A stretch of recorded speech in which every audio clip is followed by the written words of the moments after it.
speaking of Thursday, let's take an early look at Thursday night football. This week, we have the Arizona Cardinals and the Seattle Seahawks, two teams with a 2-1 record. However, if you've paid attention, the paths that they have taken to getting here have been quite different. Seattle just throttled the New Orleans Saints. Felt like a real get right and, I don't know, announce that we're still here moment for a Seahawks team that's been in a transitionary period. On the flip side, the Cardinals had to survive and did not survive. Came up short against the 49ers. It looked like they were going to sneak away to a 3-0 start. It didn't happen.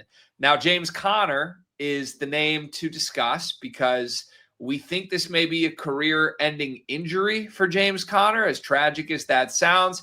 Just brutal. Carted off. We had Cardinals teammates basically tweeting in support of James Conner after the game. I think it was it's Benson, the running back that's taking over, who was like, "I got you, 6." So who knows? Maybe there will be a little bit of a galvanizing come-together moment for Arizona this week, but we shall see. What does the model tell us as far as early looks, where the value is? Yeah, so spread is in favor of the Cardinals at -1. This was a pick'em on Caesars this morning. It's up to +1.5 on a couple other books, so a decent bit of varying lines here. Obviously important depending what side you want to take. So this has swung a little bit, even just this morning. The Dimers model favors the Cardinals on the spread pretty strongly here, 55% to 45%, almost even money on the Cardinals there. So there's definitely going to be some value there when we check out the best bets. Over under 50-50 split. You're getting better odds to the over here. As you can see, almost even money on that. So if you are taking a side based on value alone, it would be that, but there is not an outright edge here, as we'd like to see +100 on either side to get some actual fair odds from the model. And the money line, not too much different than the spread, given how slim it is. 58% for Arizona, 42% for Seattle. And if you look at the odds between two different books, almost the exact same price. So that should tell you that not even one singular book is aligned with another on this game. We take a look at our best bets. Like we said, you won't find any value here on the total. And if we go by edge and probability, actually, both of them, the best bet in this game is on the Cardinals money line. You get a 6.6% edge with our probability of 58.1%. So model's got a clear lean here. I don't love this one, to be honest, in like a quick turnaround for a team that's got to adjust to losing James Conner. Kyler Murray's passed for 159 and 163 in 2 of his games, and now the run game has taken a big hit. So kind of wondering what the offense is going to do at all. Sam Darnold's led the Seahawks to 31 and 44 points in past 2 games as the complete opposite flip side of that. And if, let's take a look here, actually put this in my notes. Like if you look at the probabilities to score touchdowns here, the model is so much more in favor of the Seahawks simply to get in the end zone on any individual player than the Cardinals here. Marvin Harrison at 33.9% would be the Seahawks' 4th best touchdown probability here. So that tells me a good bit about, while the model may be finding the Cardinals covering this number, which continues to move, fluctuate between a pick'em and 1.5.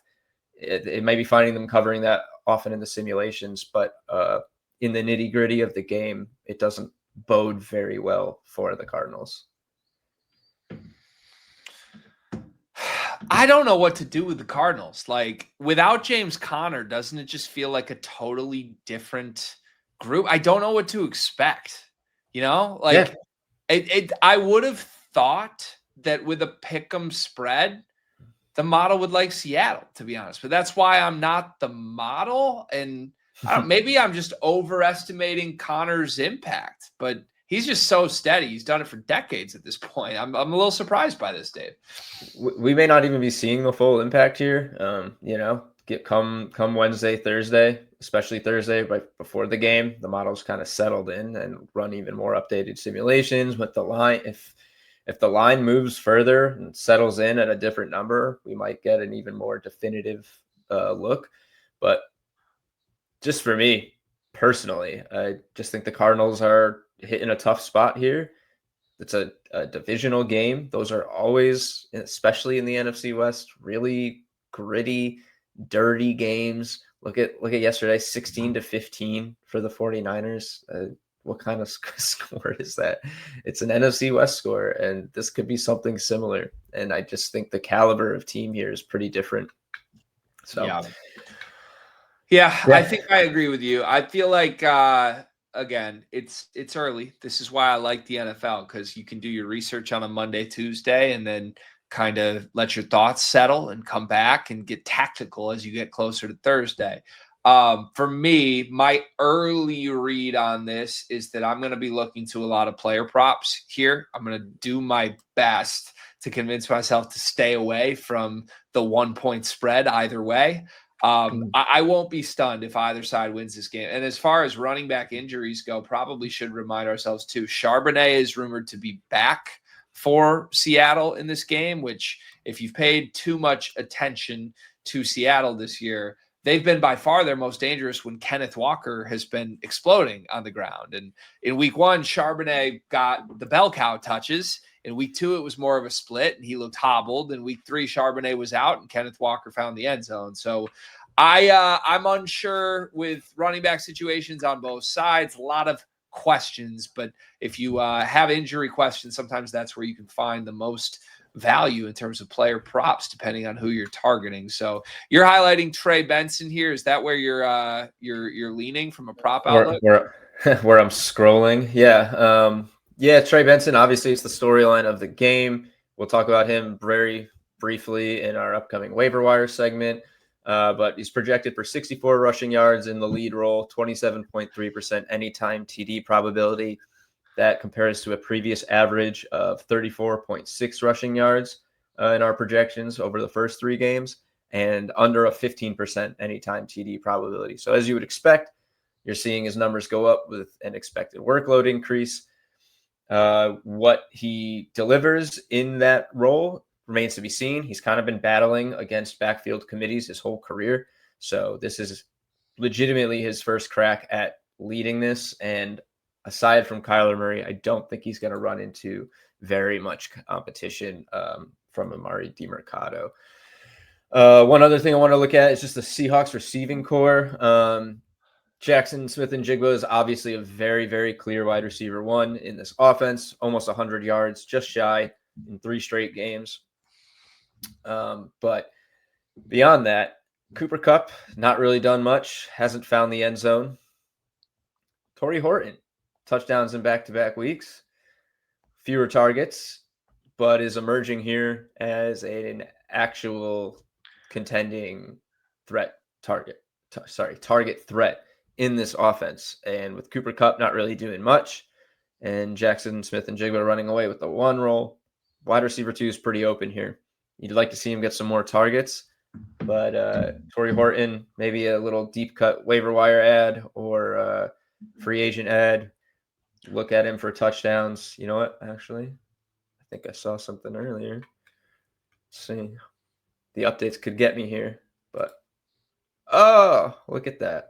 Oh, you love when a plan comes together, Dave. That was so for those of you listening, we have an edge on Torrey Horton as a pretty high prop value in this game, which is kind of ironically just above Cooper Kupp at 2+ touchdowns. That's only 6%. So, obviously a big long shot there. But Torrey Horton, touchdown, back-to-back weeks, 23.1% here at plus 390.